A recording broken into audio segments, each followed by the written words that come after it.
Recirculating Farms. This is our Jacksonville location where we do all of our classes.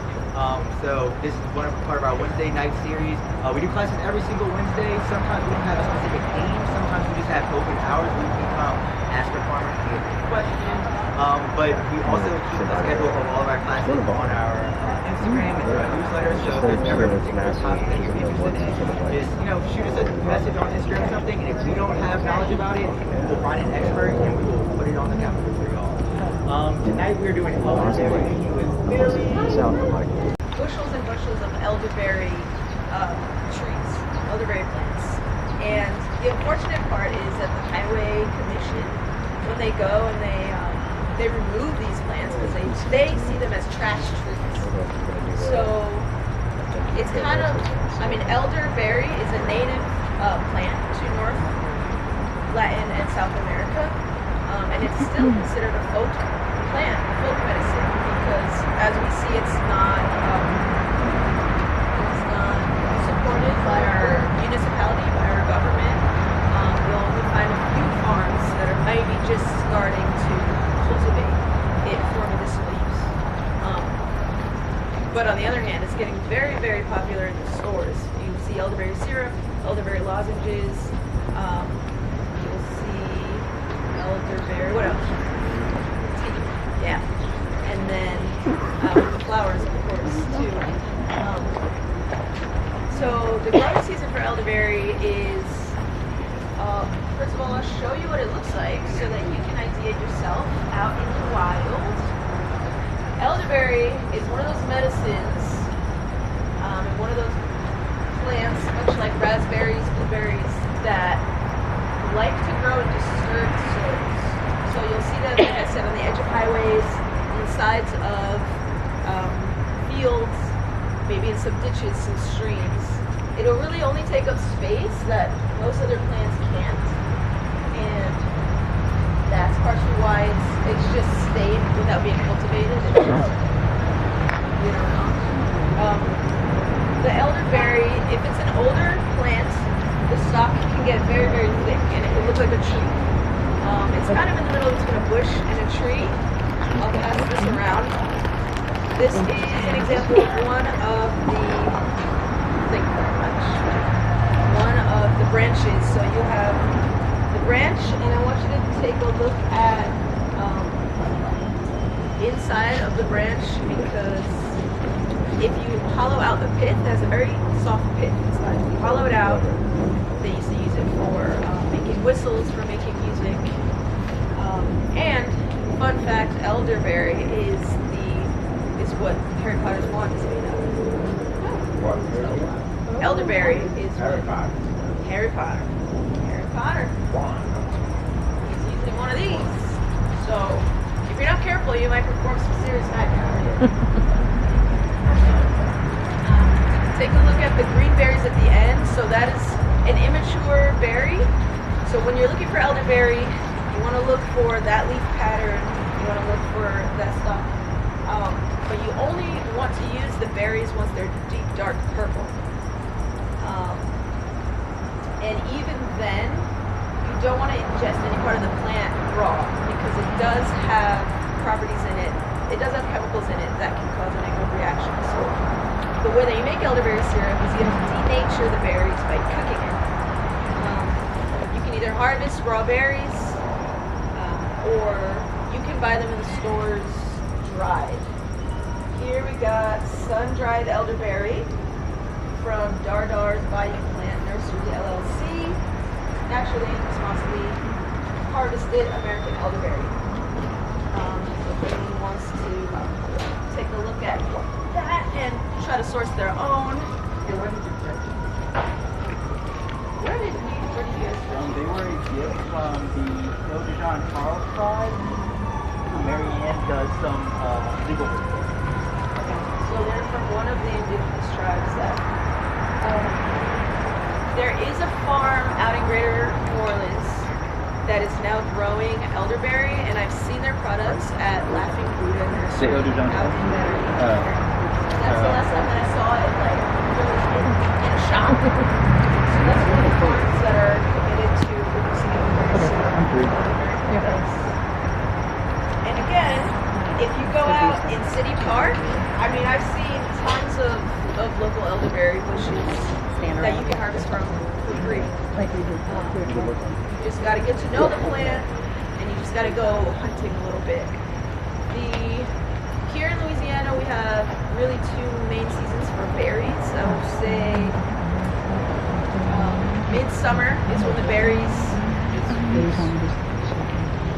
are ripe, and that means that early summer is when the white flowers are ready to go. Now, has anybody ever had a elderflower cordial? Sound familiar? Yeah, you have.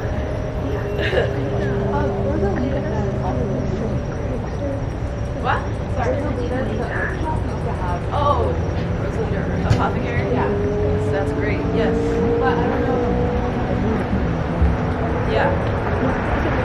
Once you get to know the plant, you will start seeing it everywhere. Look out in the fields when you're driving, especially on the highway, and especially in parks. It'll be there for you. Legends have it that if you fell asleep under the elder tree,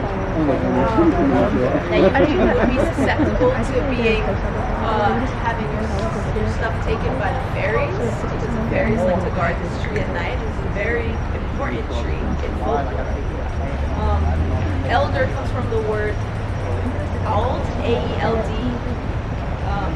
which stands for fire, because they used to use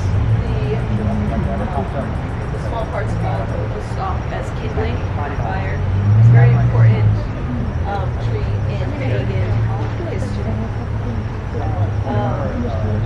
And like I said, it was employed here in North America by the native indigenous tribes. I'll mention some of them here. The Choctaw, Homa, Chittimacha, Natchitoches, Tunica Biloxi, and others that grew alongside this plant. The elderberry that's native here stands for Sempervis nigra, or Sempervis canadensis. Those are the two that are native here. There's one native to Europe. It's a little different. But what's cool about a native plant, why are natives important? Why are they special? It's because they have been here throughout millennia. The animals and insects and the people grew to specialize with this plant. So, for example, squashes are native to North America. We have 4,000 native bees to North America, which is none of them is the honeybee, by the way. Sorry, honeybee, but it is not from here. There is bumblebees were throughout their evolution, they were evolved to specifically be able to pollinate the squash. So because they've been here thousands and thousands of years. Everything there. Leave some for the bugs and the birds, and if you do find a large bushel of them. Nutritive properties of the honey, especially local honey. Raw honey has microbes in it that get destroyed in high heat. So ideally, you want this to cool to just above room temperature before you add your honey. Your honey is what makes it into syrup. Yeah. So if you take it home, Yeah. should you wait until your tea seeps or cools a little bit before adding milk to get the benefits from it? Yeah. What I like to do, I love any herbal tea with milk in it. So if you put something cold in it, it'll reduce the temperature a little for you and then make it a safer place for the honey. If not, let it cool a little bit. But yeah, that's a good point. And if anyone else has any questions, feel free to shoot them out. Yeah. So, on the recipe, it mentions that it's dry. Do you need to dry them first, like the first one? No, it's not necessary that they be dry. The dried elderberry is just a lot more shelf stable, so you'll see it a lot more commonly in the stores because it'll hold for months or years because all the water's taken out. I do have some fresh elderberry here that you can pass around. Like I said, you don't want to take a whole handful of raw elderberry and eat it, but one will be all right. And I want you to notice, we call it elderberry, but it doesn't taste like any berry I've ever had. It doesn't taste like a raspberry. It doesn't taste like a blueberry. That's because it's not a berry. It's technically it's called a drupe. So when you look at the berries, they form what we call an umbel shape. Can everybody see that? Sort of. The umbel shape, and you'll see, huh? The umbel shape is what we call how the berries sit. It's kind of wide and round. Typically berries don't look like that. Blueberries on the bush, raspberries, they don't grow like that. Take a look. And it grows in an umbel. Another example of an umbel is Queen Anne's lace. If you've ever set carrot to seed, you'll see that it has that nice flat flower top that dragonflies love to like perch on. It's like a little helicopter landing pad. So it's really interesting. And also birds love to sit and eat the berries. So I always try to make sure when you do harvest berries or the drupes, make sure you don't take everything there. Leave some for the bugs and the birds. And if you do find a large bushel of them, you can harvest the berries, the drupes. A few off of every bushel will be a nice thing to do. We kind of glazed over the flower part. I wanted to talk a little bit about the flowers. So like I said, in order for berries to grow or fruit to grow, you need a flower. That's true for almost everything botanically. So the flowers of the elderberry are white. They're honestly the most gorgeous cute little flower if you've ever seen it. And you can pick them off. They're like this perfectly 5-leaved little shape, and they have pollen on them. When you do harvest the flowers, you don't want to wash them because you'll be taking the pollen off, and that's what gives them microbial benefits. Elderflower is known to help reduce fever, and elderberry and elder bush throughout the years has been known to, who was it, Hippocrates kept it in his little apothecary and used it to treat almost everything. It's known to help reduce the length of your sickness by up to 4 days. And generally people will just take a spoonful throughout the winter season, even before you get sick. It's an immune booster, and it has a lot of polyphenols, vitamin C, so it works well with the body. And so it's a great thing to have in your apothecary. Yeah? And that's the leaf you're talking about. No. Boil the leaf or the berry? It's the berry. You don't do the leaf? No. The leaves and the woody stem, you don't want to use them. You don't want to ingest them. They won't be good for you. The parts that we use are flowers and the berries. And the flowers and the berries, we always either cook them or ferment them. When you make a elderflower cordial, you ferment it with like honey, mead,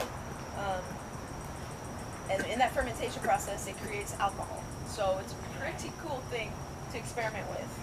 If you like to, if anyone's ever made beer in their basement or something. It's really easy to make. I've made the flour cordial.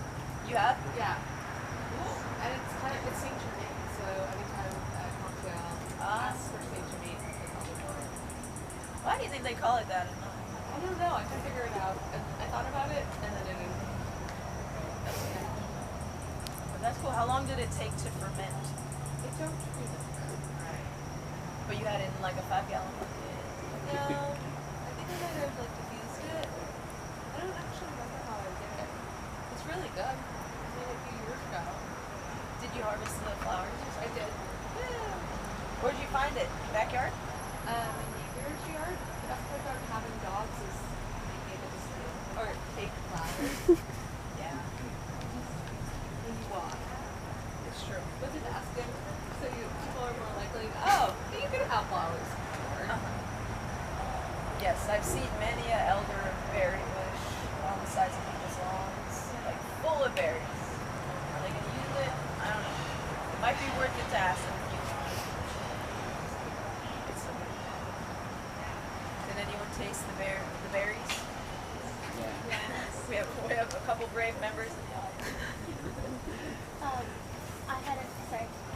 You were saying how like it helps like boost your immune system or like helps with like sickness or whatever. Is that in the form of like I know like one of y'all said it's like in tea form. It's like making it like in a tea. Does that help with the immune system or is it just like in like what type of form? That's a great question. I think it's definitely in all of them, as long as you're using the plants. Some people like a tea versus a syrup, because the difference is a syrup will be honey based, and that's what really gives it that thicker consistency. A tea is probably just the leaves, and not the leaves, the berries, and then some other herbs, maybe like a licorice or something.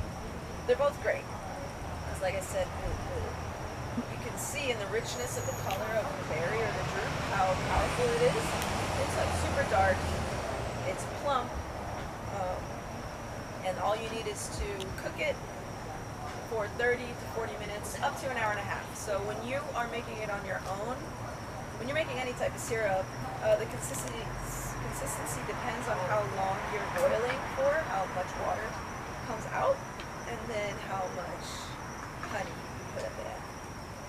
So this has been boiling for about half an hour. I wanted to let it cool a little bit before we put it into jars for everybody. I have a question.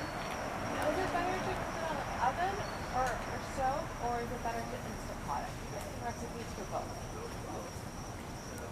I don't know. Does it make a difference? What's a temperature? How hot does it get in an Instant Pot? Real hot. Real hot. Super hot. Super hot. And an Instant Pot, is that like the one with the pressure chamber? Yeah. I really don't know. I've never used. I'm kind of scared of those because I'm like, I'm gonna do something wrong and it's gonna explode. No, it's the best thing. If you eat a lot of beans, it's the best thing ever. Yeah, I have been around people who love it, and I do like it. I'm just a little scared of this. I would say the only reason, and I don't know if it's for sure, is I don't know if there's a max temperature where you would cook the berries and they would completely kill the beneficial, like the medicine of it. I don't know if there's a max temperature because you know there's a temperature for certain teas or herbs. That's something that we could look into. That's a good question. I think also, so the pressure pot, it's boiling, the water's coming out, so it is reducing over time. Yes. It could be a good idea to just set it and walk away. I would definitely look it up to make sure. I mean, I've done it, but now I'm like, is it better after you're doing it, or? It sounds like you're on a great journey. It sounds like that's viable. I never heard of someone doing that, but that's a really good idea. Yeah, it's super easy, especially if you don't want to sit by the stove for an hour. I get it.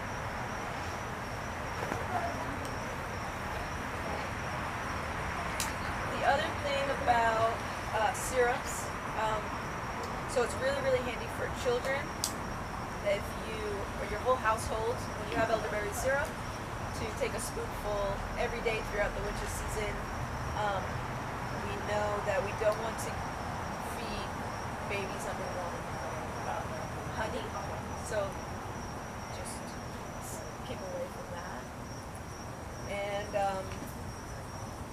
the other way, so if you have the berries, the ginger, the cinnamon, and the honey, it doesn't make it shelf stable. You'd have to keep it in the fridge. To make it shelf stable, sometimes people put like a high proof alcohol, so like you're making a tincture. And then if you don't want to use alcohol, you can also use a vegetable glycerin, which is safe for children, and it makes it shelf stable. Other than that, I would keep it in the fridge to elongate its life Spam. And like I said, if it's, you could adjust the taste. If it's not sweet enough, you can always add more honey. You can add sugar too. You can really do whatever you want. Like I said, people do put rosemary medicine, especially local raw honey helps with allergies. And composts. Elderberry is great for your compost. I'll take some of that. Yeah. Don't worry, I'm bottling it up. Just in case.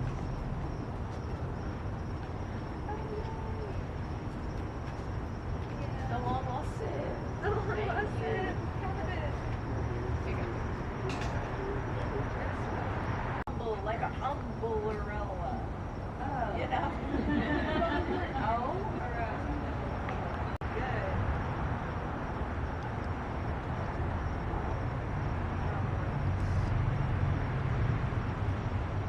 Where can we find elderberry?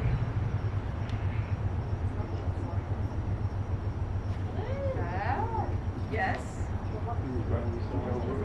So like the edges of where? Side of the road. Yes. If you use fresh berries, is the cooking the same, or do you use less water or less time? That's a great question. You did it. I would say it might take 10 minutes longer because the dry berries have to reconstitute. They have to like plump up again with water. But like these berries, once they're boiling, it looks like they've never been dried. They rise up to the surface. They're dark. Take away any of the medicinal properties. It's not like zapping them all away. So if you can't find dry, that's perfectly fine. You can harvest your own. Bring a friend. Have a scavenger hunt. That's cool too. Bring your wands. Bring all your Cook it longer if they're fresh. cook it longer if they're fresh. I would say cook it a little bit longer if they're dry. Okay, got it. Fresh is like they're ready to go. Cool. Thank But you. all in all, your window is 30 minutes to an hour and a half, depending on how concentrated you want your syrup. Like I see people online who put this much water and berries, and then when they bottle it, they have one bottle. It's gone all the way down there. So then you want to adjust how much you're taking. So, just. Did you want that?